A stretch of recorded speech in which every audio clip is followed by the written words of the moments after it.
দর্শক আমন্ত্রণ নিউজ 24 এর নিয়মিত আয়োজন বীজ সংলাপে অনুষ্ঠান জুড়ে আপনাদের সাথে থাকছি আমি নাজিয়া কণা।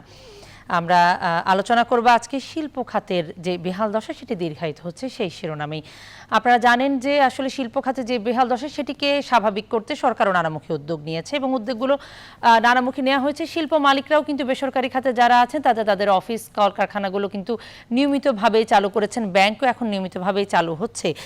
তারপরেও আসলে ঘুরে দাঁড়াচ্ছে না পুরোপুরি শিল্প খাত, কারণ এই করোনাকালে অনেকেই তাদের যেই তাদের আয়ের উৎসগুলো সেগুলো কমে যাচ্ছে, মানুষের ব্যয়ের ক্ষমতা কমছে, তাই সেটির প্রভাব নিশ্চয়ই একটি বাজারে আছে। এবং আরেকটি বিষয় হলো যে শিল্প খাত ঘুরে না দাঁড়ালেই আমরা যে শুনছি যে কর্মীদের ছাঁটাই সহ নানা বিষয় সামনে আসছে, সেগুলো কিন্তু আরও দীর্ঘায়িত হবে।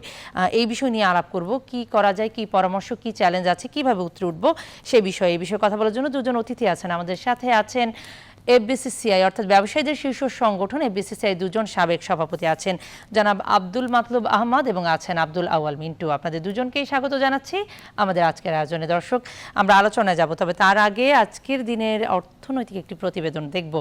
করোনার ধাক্কা সামলে একটু একটু করে ঘুরে দাঁড়াচ্ছে দেশের তৈরি পোশাক খাত। আশাবাদী হয়ে উঠছেন উদ্যোক্তারাও, বাড়ছে ক্রয়াদেশ ও পোশাক রপ্তানির পরিমাণও। যদিও স্বাভাবিক সময়ের তুলনায় কারখানা ভেদে তা এখনও 30 থেকে 40% কম। উদ্যোক্তা ও বিশ্লেষকরা বলছেন, বিদ্যমান পরিস্থিতিতে টিকে থাকার জন্য স্বল্প মেয়াদে স্বস্তি জোগালেও দীর্ঘমেয়াদে বাড়তি চ্যালেঞ্জ ও অনিশ্চয়তা মোকাবিলায় সক্ষমতা বাড়ানোর বিকল্প নেই। বিস্তারিত জানাচ্ছেন বাবু কামরুজ্জামান।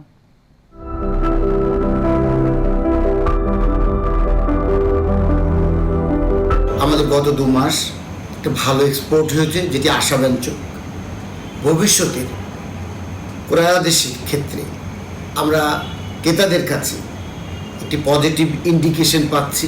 60 থেকে 70% ভিতরে হবে, যেটা সামগ্রিক পরিস্থিতির বিবেচনায় যথেষ্ট আশাব্যঞ্জক এবং যথেষ্ট ইতিবাচক বলে আমি অন্তত মনে করছি। পোশাক মালিকদের কণ্ঠে এমন আশাবাদের কথাই বলে দেয় চড়াই উতরাই পেরিয়ে একটু একটু করে সুসময়ের দিকে হাঁটছে দেশের শীর্ষ রপ্তানি খাত তৈরি পোশাক। অর্ডার মিলছে ব্র্যান্ড ক্রেতা প্রতিষ্ঠানগুলোর কাছেও। এ তো গেল বড় রপ্তানিকারক প্রতিষ্ঠানের বক্তব্য। রাজধানীর দক্ষিণখানে মাঝারি মানের 2টি কারখানা চালাতেন মোহাম্মদ রফিকুল হক। 2000-এরও বেশি শ্রমিক কর্মচারী থাকলেও করোনার ধাক্কায় এখন কাজ করছে 1200 লোক। সাময়িক বন্ধ রয়েছে একটি কারখানা। তবে গেল মার্চ থেকে যে ভয়াবহ সংকট তৈরি হয়েছিল সে ধাক্কা কাটিয়ে এখন আশাবাদের কথা শোনালেন এই উদ্যোক্তাও। ইনিশিয়ালিতে সব অর্ডারই বাতিল হয়ে গেছিল, সেই অর্ডারগুলো আমাদের ফেরত আসতেছে, বায়াররা এখনও মালগুলো নিতেছে। আমরা সেই জন্যে এখন অত্যন্ত ব্যস্ত সময় কাটাচ্ছি। করোনাকালে শ্রমঘন এই শিল্প খাতে চাকরি হারিয়েছেন অনেক পোশাক কর্মী, তাই কাজে নিযুক্ত শ্রমিকরাও এখন আশাবাদী হয়ে উঠছেন অনেকটাই। অনেক ফ্যাক্টরি বন্ধ হয়েছে, কিন্তু আমাদের এখন তো হয়নি, আমাদের তো চাকরি আসছে, আমরা করতেছি। করোনার সময় আমরা আতঙ্ক ছিলাম যে চাকরি থাকে না থাকে, ঠিক আছে, এখন চাকরি আছে ইনশাল্লাহ, আমরাও কাজ পাচ্ছি। বিজিএমইএর হিসাবে করোনাকালে পোশাকের ক্রয়াদেশ বাতিল ও স্থগিত হয়েছে $318 কোটি। ফলে মার্চের পর রপ্তানিতে ব্যাপক ধস নামে। এপ্রিল মাসে রপ্তানি নেমে আসে মাত্র $37 কোটি, যা গেল 2 দশকের মধ্যে সর্বনিম্ন। তবে তা বাড়তে শুরু করেছে জুন ও জুলাইয়ে। যদিও দীর্ঘমেয়াদে আরও বড় চ্যালেঞ্জ মোকাবেলায় বাড়তি প্রস্তুতির কথা বলছেন এই গবেষক। এখনো পূর্ণভাবে খুলে ব্যবসার যে পরিবেশ সেটি তৈরি হয়নি। সব বিচার করে এক্ষুনি যে একটা স্বস্তিদায়ক সময় সেটি বলা যাচ্ছে না, তবে যে অর্ডারগুলো আসছে যতটুকুই সেটিও আমরা ইতিবাচকভাবে দেখি। সদ্যবিদায়ী অর্থ বছরে পোশাক রপ্তানি হয়েছে $2795 কোটি, যা আগের অর্থ বছরের চেয়ে $618 কোটি কম। তৈরি পোশাকের প্রধান গন্তব্য ইউরোপ ও আমেরিকার বাজার খুলে দেওয়ায় ধীরে হলেও এ খাতে রপ্তানি আদেশ বাড়ছে। বিজিএমইএ বলছে এ খাতে 80% পর্যন্ত রপ্তানি আদেশ আসতে শুরু করেছে। যদিও অর্থ পরিশোধের ক্ষেত্রে সময় নিচ্ছেন ক্রেতারা, তবু একের পর এক অর্ডার বাতিলের পর এই যে ক্রয়াদেশ আসছে তাতেই স্বস্তি হচ্ছেন উদ্যোক্তারা। বাবু কামরুজ্জামান, নিউজ 24, ঢাকা। এদিকে ট্রান্সশিপমেন্ট ট্রায়াল রানের মধ্য দিয়ে অবশেষে আলোর মুখ দেখছে ভারত বাংলাদেশ ট্রানজিট চুক্তি। চট্টগ্রাম বন্দরে আজ পৌঁছেছে ভারতীয় জাহাজ এমভি সেজতি। আখাউড়া দিয়ে এই পণ্য যাবে ভারতের 7 সিস্টারে। এটি চালুর ফলে বাংলাদেশ ও ভারত উভয়ই লাভবান হবে। পণ্য পরিবহনের সময় ও খরচ কমার পাশাপাশি দুদেশের অর্থনৈতিক কর্মকাণ্ড আরও বেগবান হবে বলে মনে করছেন অর্থনীতিবিদরা। নয়ন বড়ুয়া জয়ের তথ্য ছবিতে ডেস্ক রিপোর্ট। 2010 সালে ভারত বাংলাদেশের মধ্যে ট্রানজিট চুক্তি সম্পাদিত হয়। দুদেশের প্রধানমন্ত্রী চুক্তিতে স্বাক্ষর করলেও পরবর্তী কয়েক বছরে এ ব্যাপারে উল্লেখযোগ্য কোনো অগ্রগতি হয়নি। এরপর 2015 সালে এক সমঝোতা স্মারকের মাধ্যমে ভারতকে চট্টগ্রাম ও মোংলা বন্দর ব্যবহারের অনুমতি দেয় বাংলাদেশ। দীর্ঘদিন ঝুলে থাকার পর অবশেষে ট্রায়াল রানের মাধ্যমে আলোর মুখ দেখছে ভারত বাংলাদেশের ট্রানজিট চুক্তি। গত বৃহস্পতিবার ভারতের শ্যামাপ্রসাদ মুখার্জি বন্দর থেকে 111টি টিউবস কন্টেনার নিয়ে এমভি সেজুতি নামের একটি জাহাজ চট্টগ্রাম বন্দর অভিমুখে রওনা হয়েছে। বাংলাদেশের পতাকাবাহী জাহাজটি 21 জুলাই চট্টগ্রাম বন্দরের বহির্নোঙরে পৌঁছানোর কথা রয়েছে। এরপর বন্দরে আনুষ্ঠানিকতা শেষে খালাসকৃত এসব কন্টেনার স্থলপথে ব্রাহ্মণবাড়িয়ার আখাউড়া হয়ে যাবে ভারতের ত্রিপুরায়। ভারতের সাথে যে চুক্তি হয়েছে এই চুক্তির মাধ্যমে আমরা তাদের ট্রানজিট পরিচালনা করব। এটি কিন্তু বন্দরের যে কোনো বন্দরের একটি সক্ষমতার জায়গা। চট্টগ্রাম বন্দর এইভাবে সক্ষম। আমাদের নির্ধারিত ট্যারিফ অনুযায়ী ফি আমরা নেব এবং বাকি কাস্টমসের স্ক্যানিং চার্জ সহ ডকুমেন্টেশন চার্জ এবং অন্যান্য চার্জ তারা নেবে এবং এটা বাই রোডে চট্টগ্রাম থেকে আখাউড়া হয়ে আগরতলা যাবে। দুদেশের এই ট্রান্সশিপমেন্টকে ইতিবাচক হিসেবেই দেখছেন ব্যবসায়ীরা। আর অর্থনীতিবিদদের মতে ট্রান্সশিপমেন্ট চুক্তি পুরোপুরি কার্যকর হলে লাভবান হবে বাংলাদেশ। আমাদের ব্যবসা বাণিজ্য, আমাদের বন্ধুপ্রতিম রাষ্ট্রগুলির সাথে বন্ধুত্বপূর্ণ সম্পর্ক এবং অর্থনৈতিক কর্মকাণ্ডকে এগিয়ে নিয়ে যাওয়ার জন্য এই ট্রান্সশিপমেন্ট একটা বড় ধরনের ভূমিকা রাখতে পারবে বলে আমরা মনে করি। আমরা আশা করব এর মাধ্যমে চট্টগ্রাম বন্দরের আয় বৃদ্ধি পাবে তথা বাংলাদেশের অর্থনীতি উপকৃত হবে। পুঁজি করে আমরা নেপাল, ভুটান এদের সাথে আমাদের রিলেশনশিপ গড়ে তুলতে পারবো। আমাদের যদি এই পোর্ট ক্যাপাসিটিগুলো যদি অনেক বৃদ্ধি করতে পারি তাহলে এগুলোর কিন্তু আমরা এই নেপাল এবং আমাদের ভুটান পর্যন্ত আমরা এক্সটেন্ড করতে পারবো। ভারত বাংলাদেশের মধ্যকার এই ট্রানজিট ব্যবসায়িক সম্পর্ক উন্নয়নের পাশাপাশি দুদেশের বন্ধুত্বপূর্ণ সম্পর্ককে আরও সমৃদ্ধ করবে বলেও মনে করেন তারা। Desk report, news 24। প্রতিবেদনগুলো দেখছিলাম। আলোচনায় চলে যাব। দুজন সম্মানিত অতিথি আছেন যাদেরকে শুরুতেই পরিচয় করিয়ে দিয়েছিলাম।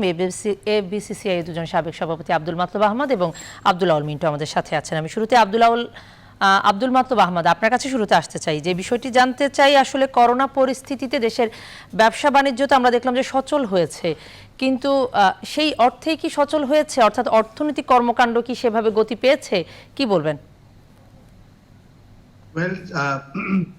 এটা আমাদের ধন্যবাদ জানাতে হবে মাননীয় প্রধানমন্ত্রী জননেত্রী শেখ হাসিনাকে, কারণ এই যে একটা বিশাল এক কোভিড-19 সমস্যা ধাম করে চলে আসলো, আমাদের একটা ঊর্ধ্বগতি একটা দেশ, এই দেশে অন্যান্য দেশের মতো যে এফেক্ট আসছে সেটাকে মোকাবেলা করার জন্য একটা স্ট্রং লিডারশিপ দরকার ছিল, যাকে বাংলাদেশের সবাই মানেন, সেটা আপনি যে দল করেন নাই কেন কিংবা যে ধর্মতেই ফলো করেন না কেন। এবং এই জিনিসটা আমাদেরকে একটা ভালো লিডারশিপ পজিশনে দিয়েছে, যার জন্য আমরা দেখতে পেয়েছি যে একেবারেই অচল অবস্থা থেকে আমরা কিন্তু রিস্কটা নিয়েই আমরা কিন্তু সচল করার জন্য ধাবিত হয়েছি। এবং কিছুক্ষণ আগে যে প্রতিবেদন দেখলেন গার্মেন্টসে, দেখবেন যে সব মেয়েরা কিন্তু মাস্ক পরেছিল। এই যে এটা কিন্তু আমাদের বিশাল চেঞ্জ, এটা প্রথম দিকে ছিল না, এবং এটা কিন্তু আমাদের সরকারের একটা প্লাস পয়েন্ট। এই সচল করাতে আজকে একেবারে নিম্ন লেভেলে যারা কাজ করে, যারা দিন আনে দিন খায়, স্মল বিজনেস, তারা কিন্তু আগের মতো হাত পাচ্ছে না, তারা কিন্তু না খেয়ে আর বসে নাই। Everybody has become active. এখন যদি বলেন যে একেবারে প্রি কোভিড-19 পজিশন আসছে, অবশ্যই না, পৃথিবীতে কোথাও আসে নাই, কিন্তু এতটুকু আসছে যে মানুষের মনে আশা জেগেছে।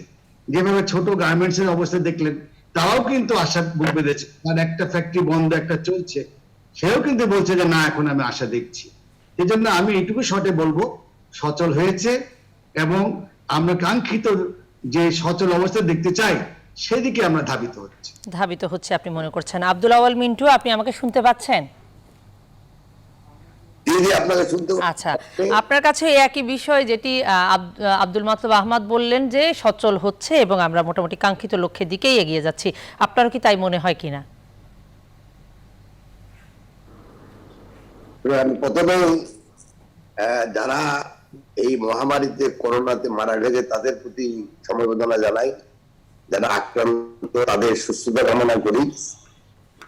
আর ভবিষ্যতের বেলায় তো আপনার একটা জিনিস আমি দেখলাম যে আমাদের গার্মেন্টের যে দুজন লিডার কথা বললেন, সালাম মুর্শিদি সাহেব এবং নিটওয়ারের যে লিডার, এবং একজন ফ্যাক্টরিতে যে কথা বললো, দুজনের কথার ভিতরে তো কোনো মিল নেই।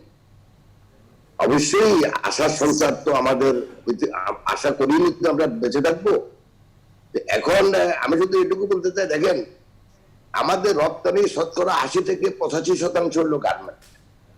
তো গার্মেন্টের কথাটা তো এখানে শোনালেন একটা রিপোর্টের মাধ্যমে, কিন্তু এটা ছাড়াও তো আরো আমাদের রপ্তানি আছে। যেমন মনে করেন লেদার একটা আমাদের বড় ভালো রপ্তানি, তারপরে ধরেন পাট একটা ভালো রপ্তানি।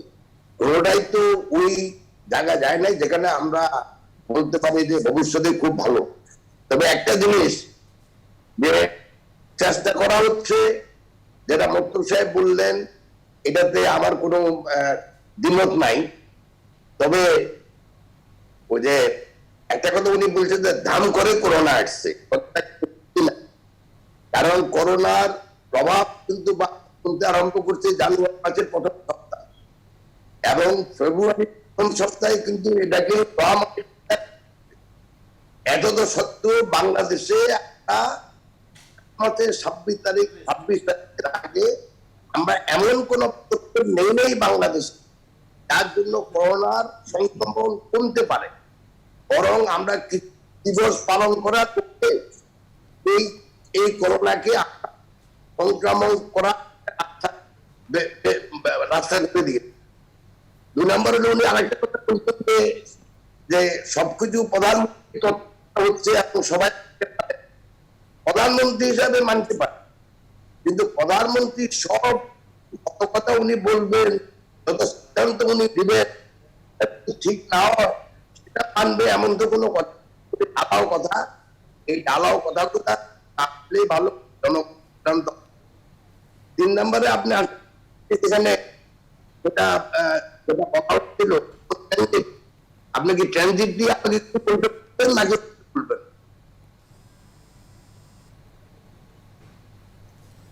হ্যালো, জি শুনতে পাচ্ছি। না এখন ট্রানজিট এখন নাকি পরে বলবো? না, ট্রানজিটের বিষয় আপনি যদি বলতে চাচ্ছেন আপনি বলে শেষ করতে পারেন। বলবো ট্রানজিটের কথা? জি। আচ্ছা, এই যে ট্রানজিটের ব্যাপারটা কিন্তু আমরা বাংলাদেশের ব্যবসায়ী সমাজ কোনোদিন আমরা না করছি। আমরা সবসময় এই ট্রানজিটের পক্ষে। তবে আমরা 3টা জিনিস বলে আসছি। একটা হলো এই ট্রানজিটের একটা ডেফিনেশন দরকার। দুনিয়াতে ট্রানজিটের যে ডেফিনেশন, এটা হলো এক দেশ থেকে আপনি মালামাল নিয়ে বা মানুষ আরেক দেশের মধ্যখান দিয়ে গিয়ে আরেক দেশে যায়। কিন্তু ইন্ডিয়া এবং যেটা হলো ইন্ডিয়া থেকে একটা জিনিস এসে মাল হোক মানুষ হোক, যে আবার ইন্ডিয়াতে ফেরত যাচ্ছে, এটা কি ট্রানজিট নাকি ট্রান্সশিপমেন্ট? এই জিনিসটা আমরা বারবার করে আসছি, এটার ক্লাসিফিকেশন খুব জরুরি। 1 2 নম্বর হলো যে এগ্রিমেন্টে করুক সরকার, আমাদের তো কোনো আপত্তি নাই, কিন্তু এই ট্রানজিট ট্রান্সশিপমেন্টের যে এগ্রিমেন্ট, যেটা একটু প্রতিবেদনে বললেন, এই এগ্রিমেন্ট কি বাংলাদেশের লোকদের জানা? আমার তো মনে হয় না। আমি চাই যে এই ট্রানজিট ট্রান্সশিপমেন্টের যে এগ্রিমেন্ট, সেই এগ্রিমেন্ট যেন জনসম্মুখে প্রকাশ করা হয়, জনগণকে আলোচনা সমালোচনা করার সুযোগ সুবিধা দেওয়া হয়। আপনি সেটি বলছেন। আমরা এই বিষয়ে আলোচনা সমালোচনার সুযোগ কতটা আছে বা এই বিষয় নিয়ে ট্রানজিটের আসলে ডেফিনেশনটা আমাদের এখানে কি, আসলে সুবিধা কোন পক্ষ পাচ্ছে, বাংলাদেশ কতটা সুবিধা পাচ্ছে, সেই বিষয়গুলো নিয়ে আব্দুল মাতলুব আহমদ আপনার কাছে জানবো সেই উত্তরটি বিরতির পর। নিচ্ছি একটি বিরতি, ফিরছি একটু পর।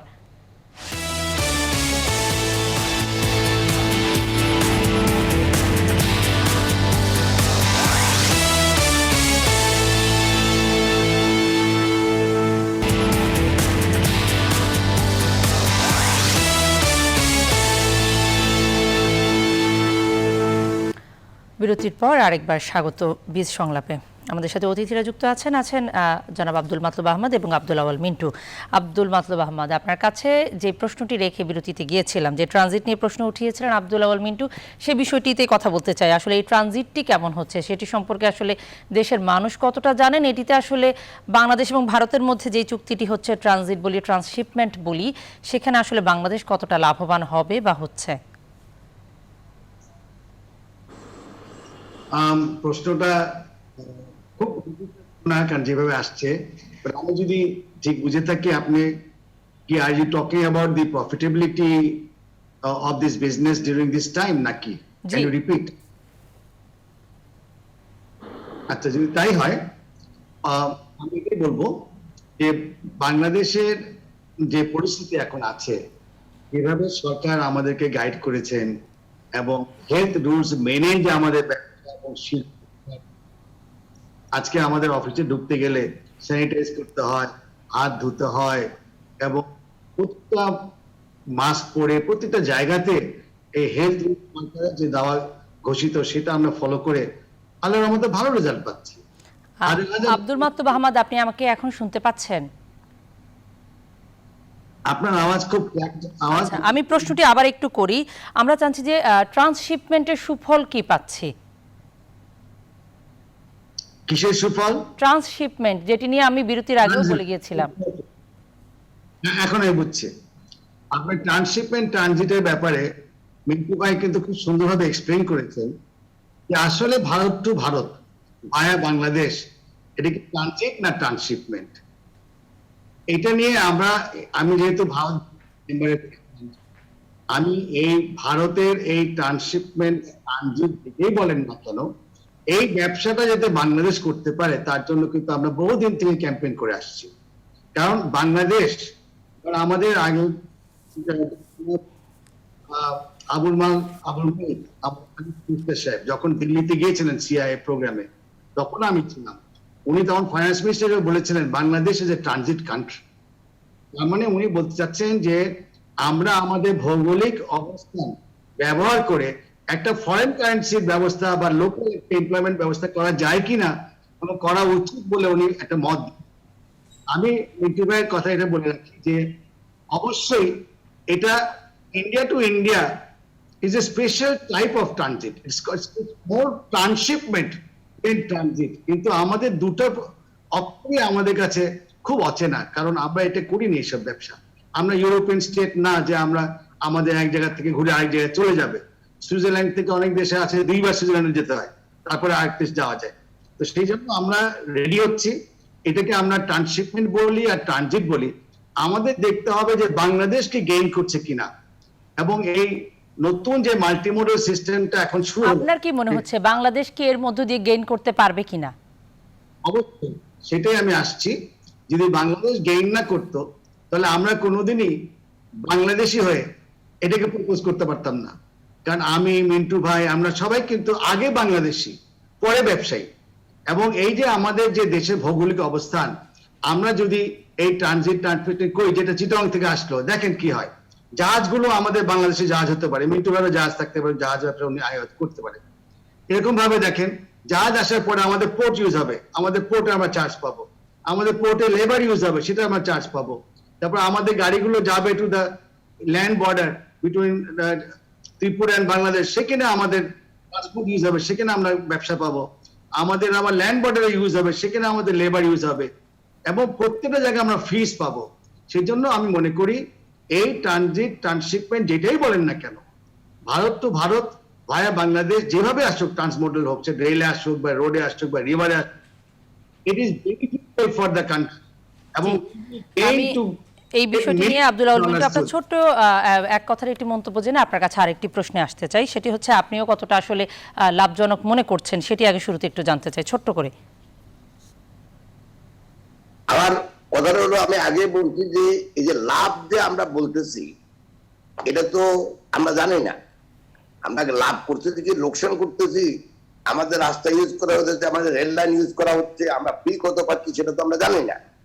সেজন্য আমি বলতে চাই ইট শুড বি মেড পাবলিক যে আপনার এগ্রিমেন্টে কি আছে এবং এটা রেট কত, এই জিনিসটা তো আমরা কেউ এটা জানি না। সবাইকে জানালে আমরা বুঝতে অতএব পারবো আমরা এদেরকে- লাভবান কিনা। আমি আব্দুল মিন্টু আপনার কাছে আরেকটি প্রশ্ন আসতে চাই, সেটি হচ্ছে করোনা সংক্রমণের জিনিস ঝুঁকির দিক দিয়ে। জি, আরেকটা প্রশ্ন হইলো যে যদি আমরা না জানি, এখানে সিকিউরিটি রিলেটেড প্রশ্ন আছে। আপনি আপনার দেশ থেকে একটা ট্রাক পাঠাবেন, আমাদের দেশ দিয়ে আরেক দেশে যাবে, সেখানে মালামাল তো কোনো সমস্যা নাই। আমি অ্যাবসলিউটলি বলতে চাই যে ট্রান্সশিপমেন্ট আমরা যাই বলি, এটা নিয়ে আমাদের কোনো সমস্যা নাই, আমরা এগ্রি করি, কিন্তু it should be made public এবং সিকিউরিটি রিলেটেড ইস্যুগুলো আমাদের জানা উচিত যে এটা কি অনলি ফর কমার্শিয়াল গুডস নাকি কমার্শিয়াল গুডস এর বাইরেও কিছু আছে। Thank you. অর্থাৎ সচেতন থাকতে হবে সেই জায়গাটাতে, আপনি সেটি বলছেন। আমি একটি প্রশ্ন রেখে আপনার কাছে যেতে চাই। করোনা সংক্রমণের ঝুঁকির দিক দিয়ে বৈশ্বিক পরিস্থিতির মধ্যে বাংলাদেশের অবস্থান খুব একটা ভালো না, আমাদের এখানে সংক্রমণের মাত্রা দিন দিন বাড়ছে। সেই জায়গায় আমাদের অর্থনৈতিক গতি আসলে ফিরতে সময় লাগবে কিনা? বাংলাদেশের সংক্রমণের ঝুঁকি বাড়ায়, অনেক দেশই বাংলাদেশের সাথে তাদের আকাশপথ এখনো খুলে দেননি। সব মিলিয়ে আসলে অর্থনৈতিক গতি ফিরতে এই করোনা ভাইরাসের সংক্রমণ যদি রুখতে না পারি, সেটি কতটা প্রতিবন্ধকতা হবে সেটি জানবো আপনার কাছ থেকে, তবে একটি বিরতির পর। দর্শক বিশেষ সংলাপে নিচ্ছে একটি বিরতি, আশা করছি সাথেই থাকবেন।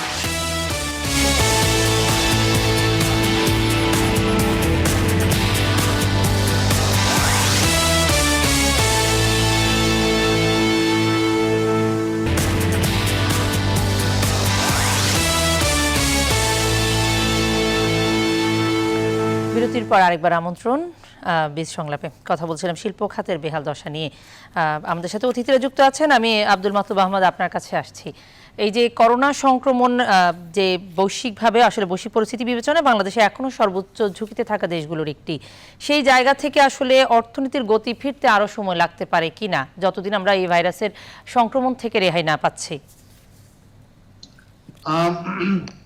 এটা একটা ইম্পর্টেন্ট জিনিস, কারণ কোথায় যে আমরা যাচ্ছি এবং কোথায় যে যাব, এটা কিন্তু একটা অনিশ্চিত ব্যবস্থা আছে। এবং আমরা যদি দেখি নিউ ইয়র্ক কিংবা জার্মানি কিংবা এইসব যদি দেশ দেখি, এগুলোতে আমরা দেখতে পাবো যে এটা একটা পিক করে তারপরে নেমে যায়, তারপরে আস্তে আস্তে আস্তে, যেমন নিউ ইয়র্কে এখন একটা দুটো মারা যায় না। আমরা এখনো পিক হয়েছে কি হয় নাই, এটা অ্যাকচুয়ালি আমাদের হেলথ মিনিস্ট্রি প্লাস সায়েন্টিস্ট এরা বলতে পারবেন। তবে আমি ভারতকে দেখছি, যারা আমার চেয়ে একটু আগে আছে, তারা দেখছি যে এখনো পিকে আসে নাই। স্পেশালি মুম্বাই, দিল্লি, তারা এখনো কঠিন অবস্থা, আমাদের চেয়ে অনেক খারাপ অবস্থা ওদের। সেদিক দিয়ে আমরা লাকি, কারণ আমাদের সরকার খুব সিরিয়াস। এবং আগামীতে যদি যেভাবে চলছি, আমরা সবাই মাস্ক পরছি, অবশ্যই এটা আমরা পিক করে নেমে যাব, সেটাই আমাদের আশা। মিন্টু ভাই যেমন বললেন যে আমরা কিন্তু অপটিমিস্টিক, আমরা কিন্তু চাই যে দেশটা তাড়াতাড়ি ভালো হোক, আমরাও যাতে আমাদের আগের পর্যন্ত যেতে পারি, সবাই কোলাকুলি করতে পারি ঈদে, এরকম আমরা সময় চাই, এরকম আমরা দিকে তাকায় আছি।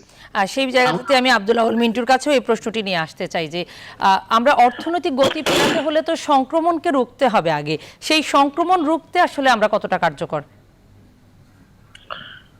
এখানে আমার ধারণা যে চারটা জিনিস ইন্টারাক্ট ভবিষ্যতে পোস্ট কোভিড কি হবে না হবে, যেটা আমি মুতুব ভাইয়ের সাথে একমত যে এখন ভেরি ডিফিকাল্ট হচ্ছে। তবে চারটা পার্টিকুলার পয়েন্ট একত্র হবে।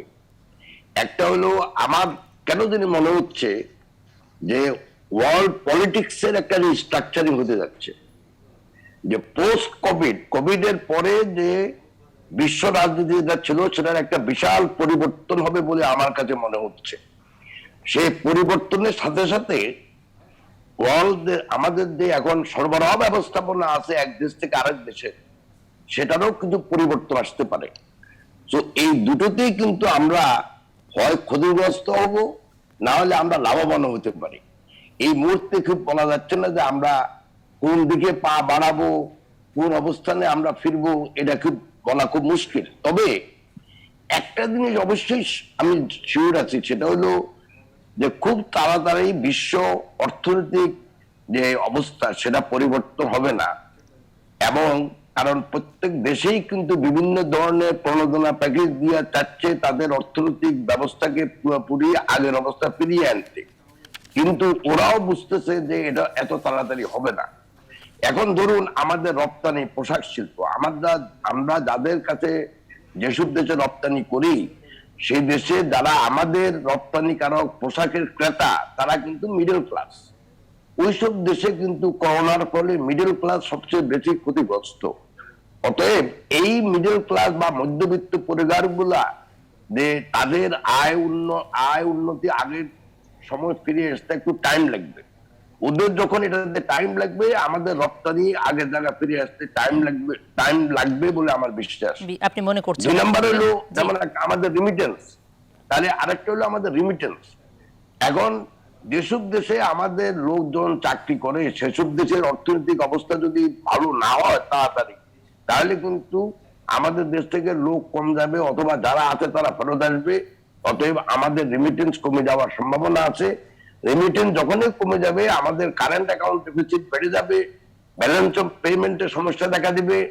অতএব এই মুহূর্তে এটা বলা মুশকিল হলো একটা জিনিস আমি বুঝি যে ইমিডিয়েটলি করোনা যদি শেষ হয়, ধরুন আপনি ডিসেম্বরে শেষ হবে সবকিছু মিলালে, তো ডিসেম্বরে যদি শেষ হয় আমার ব্যক্তিগত ধারণা যে এই আগামী জুন বা জুলাই পর্যন্ত যে খুব একটা বেশি উন্নয়ন হবে, বেশি উন্নতি হবে সরবরাহ ব্যবস্থাপনা, বিশ্ব রাজনীতি এবং বিভিন্ন দেশের অর্থনৈতিক অবস্থা, এটা মনে হয় না। এটা মনে হচ্ছে না। আমাদের সময় স্বল্পতা আছে। আমি আব্দুল মাতলুব আহমদের কাছে যেতে চাই। শেষ মুহূর্তে আপনার মন্তব্যটি জানতে চাই যে আসলে জুন ডিসেম্বর পর্যন্ত যদি পরিস্থিতি স্বাভাবিক না হয়, আমাদের উদ্যোক্তারা যেখানে টিকে থাকার লড়াই করছেন, টিকে থাকাটাই তখন আসলে সংকট হয়ে দাঁড়াবে কিনা? দেখেন, মিন্টু ভাই তো আমাদের বড় ভাই এবং উনি অনেক বিশাল ব্যবসার মালিক, তো ওনার চিন্তাও সেরকম ভাবে বড় হতে হবে। তবে আমরা যারা ছোটখাটো ব্যবসা করি, আমরা দেখলাম যে আমরা অলরেডি এই 1-2 মাসে প্রায় 65% আমাদের ব্যবসা ফেরত পেয়ে গেছি, এবং যদি এভাবে চলতে থাকে আমরা সেপ্টেম্বর অক্টোবরের দিকে আমরা 100% চলে আসতে পারবো।